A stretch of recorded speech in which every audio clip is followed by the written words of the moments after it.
Hi, everyone, and welcome to All About Sensory. My name is Jordan, and I'm the occupational therapist here at ABS. And I'm just going to talk a little bit about sensory diets. I know a lot of parents have reached out with some needs at home, and so I'm going to go over what sensory diets are and how to create them. I just wanted to preface this with there is a lot of information on sensory processing.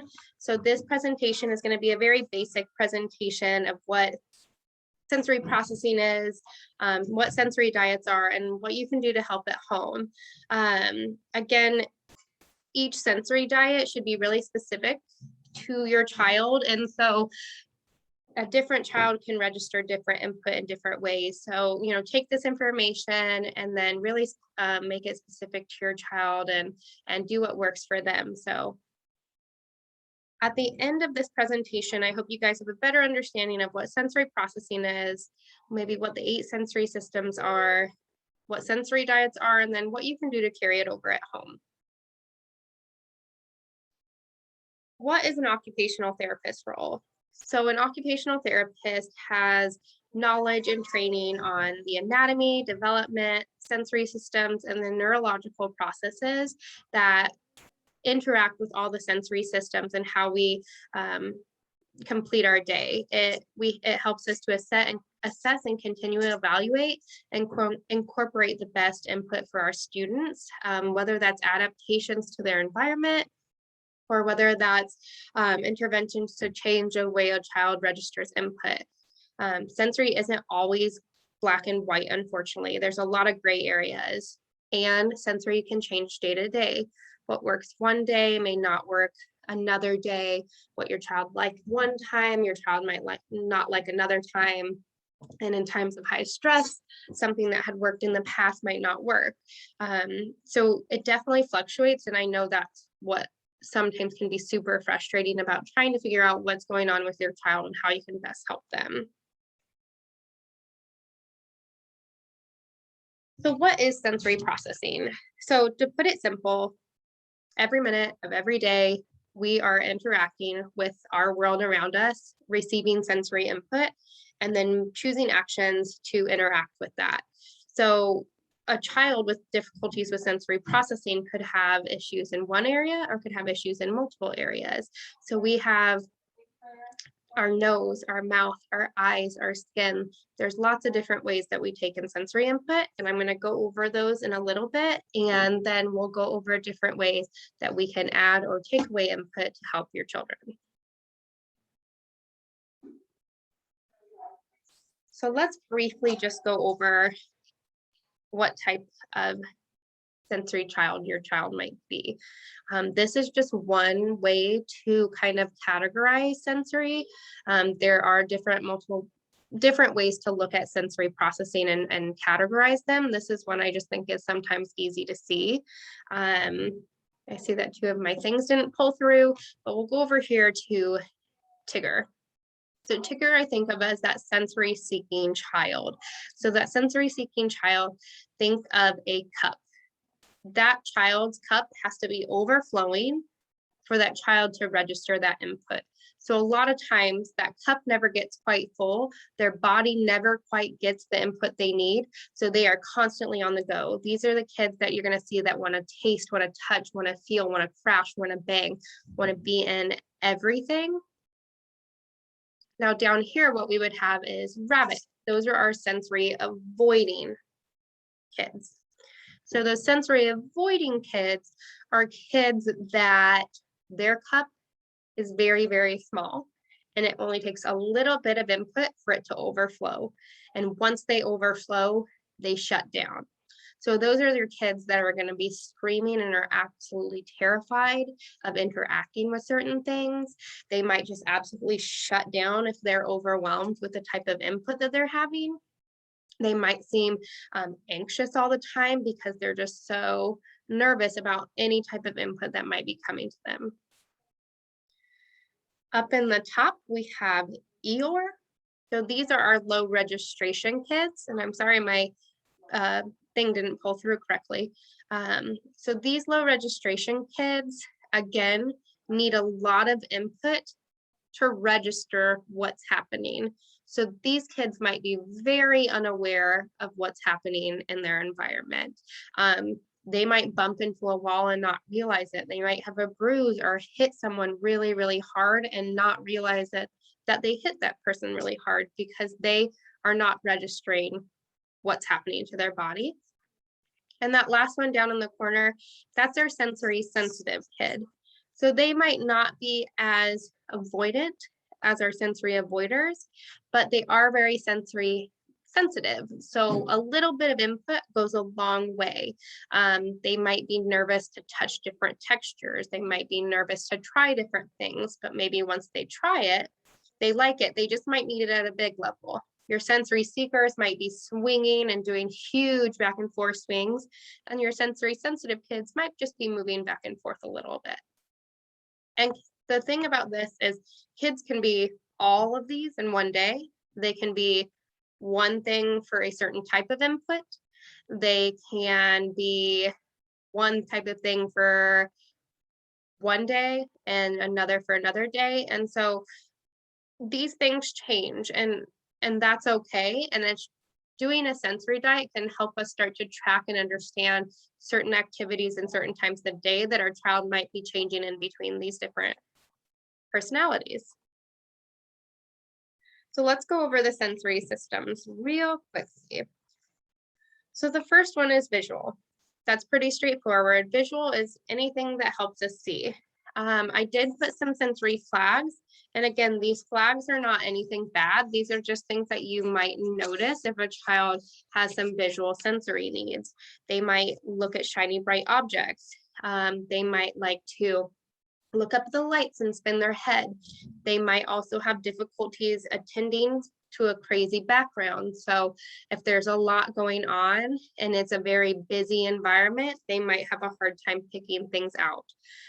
They might be really distracted by movement. So, our kids who have trouble sitting at the desk because every time something moves, they have to look and see what's going on. Then we have auditory, so hearing. A lot of kids can be sensitive to sounds. We use noise canceling headphones a lot for kids who are sensitive to loud noises. You might have kids who under register these, so they may not respond to his or her name. They might not respond to loud noises. They may not realize loud noises are going on. You have tactile, which is that touch. So, there's, again, going through those 4 different personalities. Some kids might dislike being touched. Some constantly might seek being touched by others. Some kids have difficulties with tags on their clothing. Some kids are wanting to touch everything in sight. A lot of kids may have trouble with grooming activities like brushing hair or brushing teeth.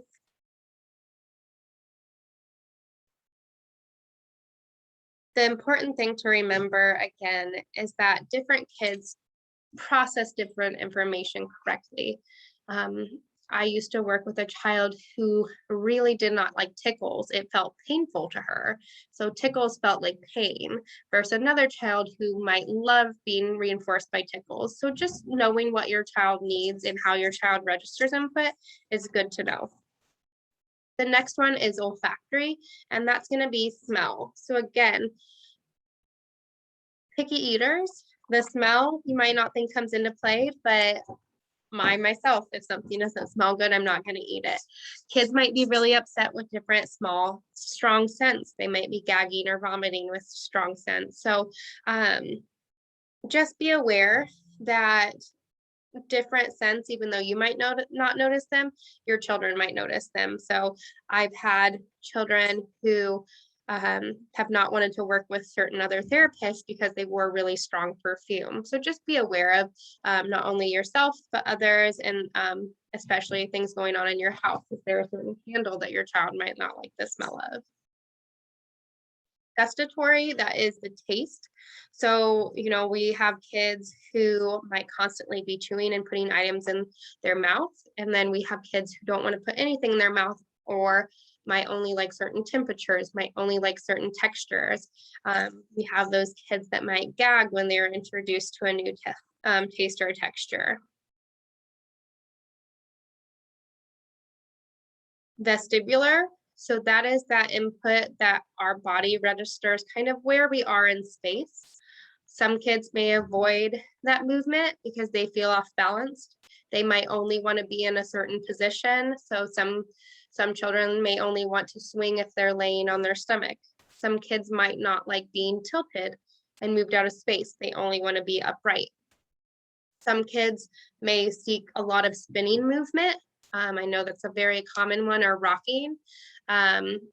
They might seek being moved by others, so they constantly want you to pick up and spin them. Oh, excuse me.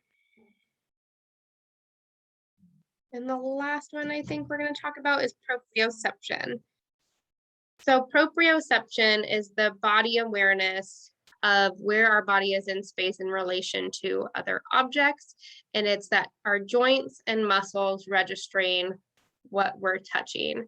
So this is what we call that heavy pressure or deep pressure. So we can kind of have a different spectrum of proprioceptive input that kids might like. Some children might really like that heavy proprioceptive input. You see, these are the kids that you might see roughhousing, jumping, crashing, banging, climbing up and jumping down. They might have difficulties grading pressure.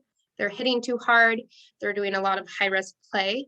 On the other end, you might have kids who really don't like this pressure. They avoid hugs.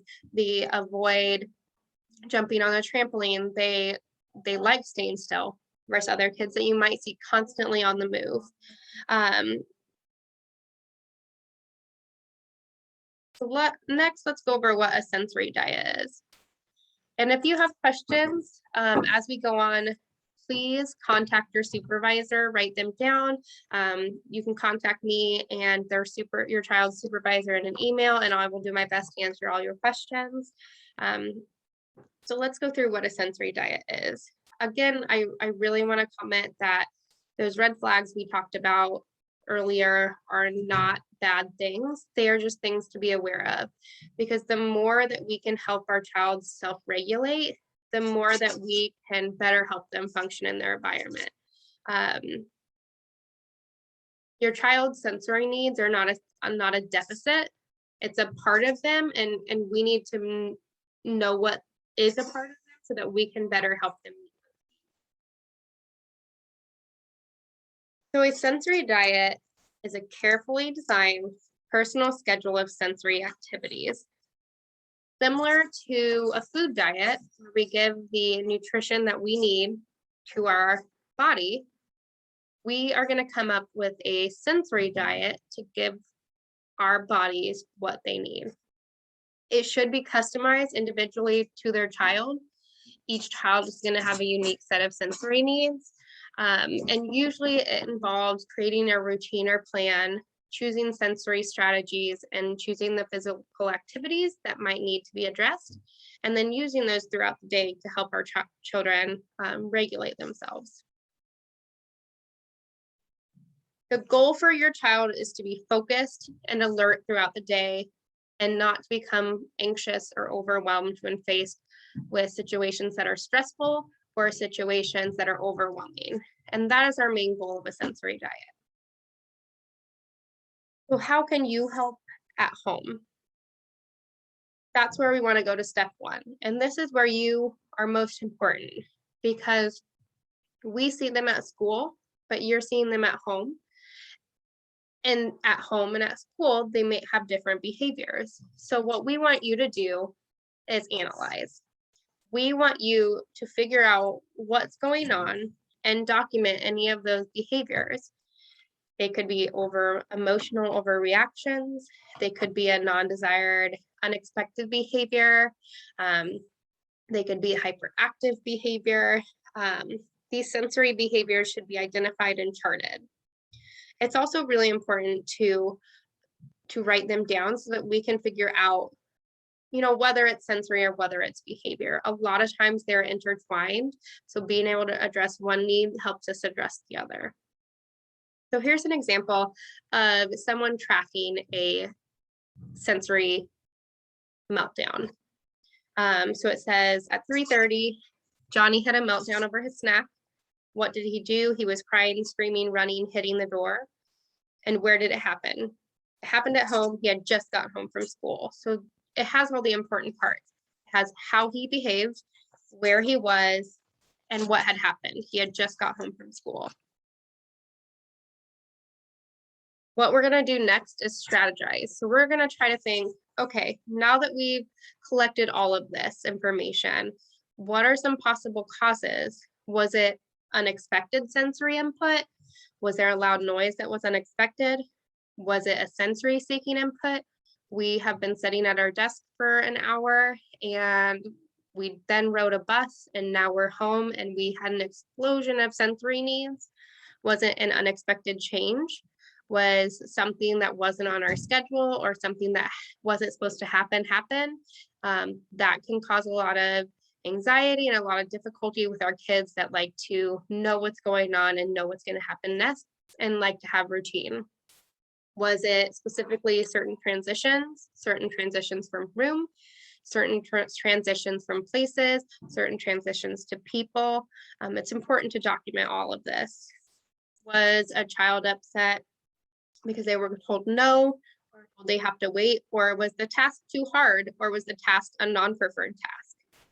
The why behind it can help us create a better developed and specifically designed sensory diet for your child. Here's an example of a sensory diet, tracking what has happened, and then also talking about possible causes. So possible causes that this parent thought Johnny might have had was his snack was different from what he wanted. He was at school and day was probably pretty hungry. So hunger is a real thing because he didn't eat his lunch at school. So just some different things that might have happened. So what we're going to talk about next that you can see at the end is talking about trying strategies. So their strategy, Johnny gets alone time after school to de-stress. He goes to his room to calm down before a meltdown occurs. So we've talked about tracking data, guessing why it's happening, and then what we're going to do next is we're going to trial strategies. So this is an example of a different way you could track to trial strategies. So it might break it down into heavy work and movement, and then you're going to try different things and you're going to say, I want to keep this. We really found it to be beneficial. I'm going to say, no, we want to get rid of it. This is not right for our child. And third, not sure yet. Maybe we need to try it more. Maybe we need to try it in a different way. But trying these is going to give us that data so that we can determine what can actually help our children and what is not helping.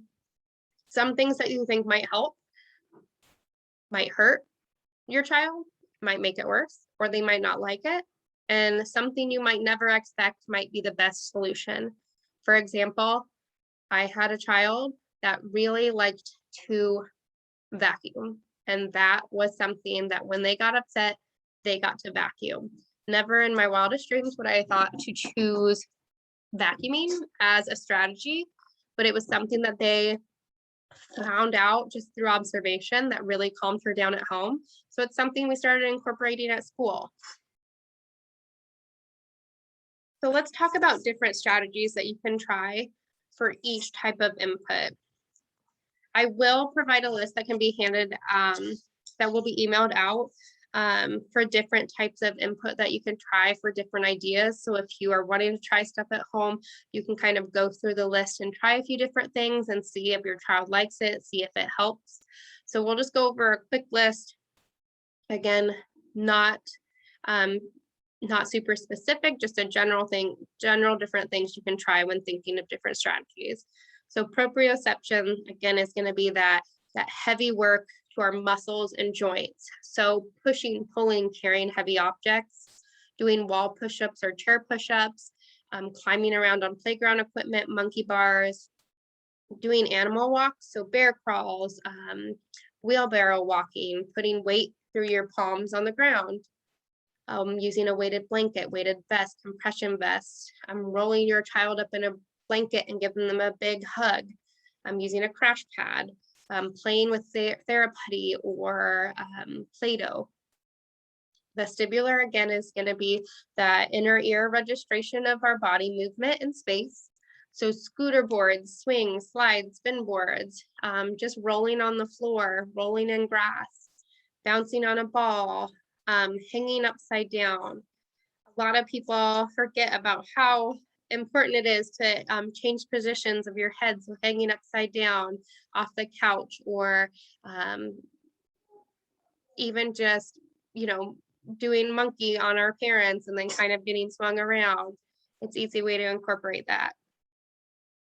So visual, any sort of bright lights, so colored light bulbs, a light table, sensory bottles with glitter, glow sticks, cause effect light up toys, sparkles, all of those. Tactile is going to be that touch, so finger paint, sensory bins with beans and rice, and maybe putting sparkles and other fun things, doing massages, walking barefoot in sand, grass, leaves, doing touch and feel books, water play, messy play, kinetic sand.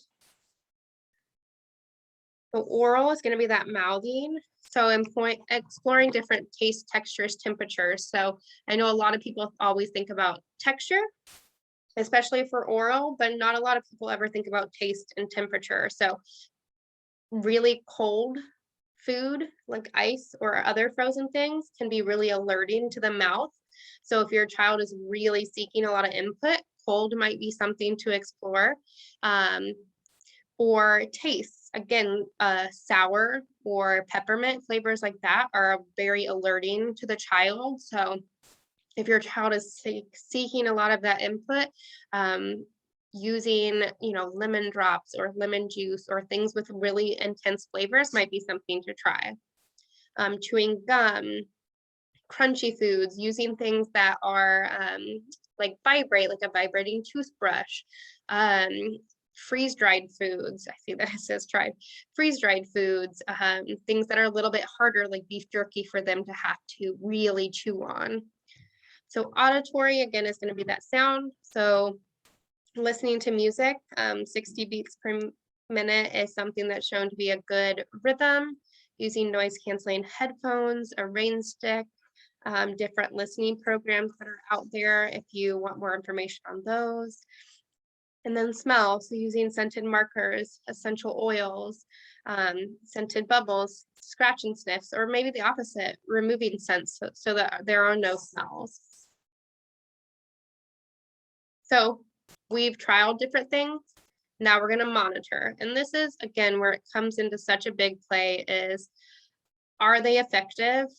And not only are they effective, but do they work for your family? Do they work for your routine?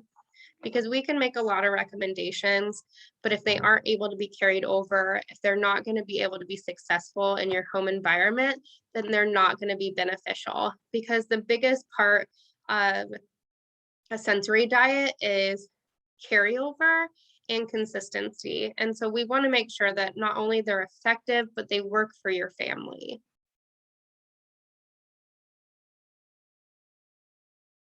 So the key takeaways from this is that, one, you play such a huge vital role in our collection of data and finding out what works for a child. But two, the most important part of it is repetition. Progress doesn't happen without practice, and repetition is so important. Sensory repeated throughout the day is going to make the most difference to keep our child at an optimal level. Doing something one time is not going to help us change the input. So routine and consistency is key.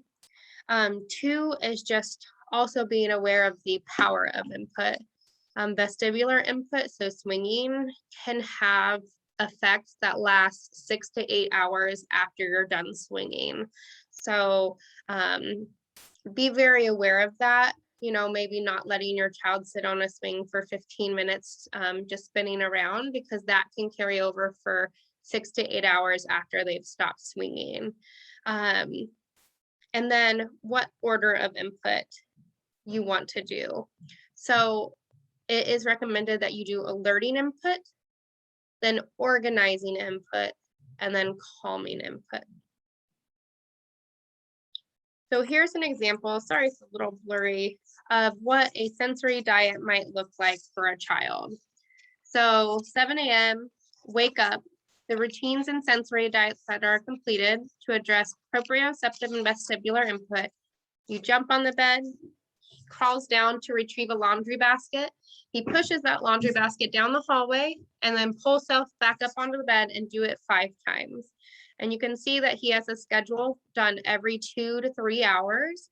I like this example because before big transitions or before big activities, I always usually recommend that a child participate in a sensory activity. So you see wake up, breakfast, school, dinner, and bedtime. And you can see that they incorporate different input, proprioceptive, taste, vestibular, touch throughout his day, because that's what that child needs.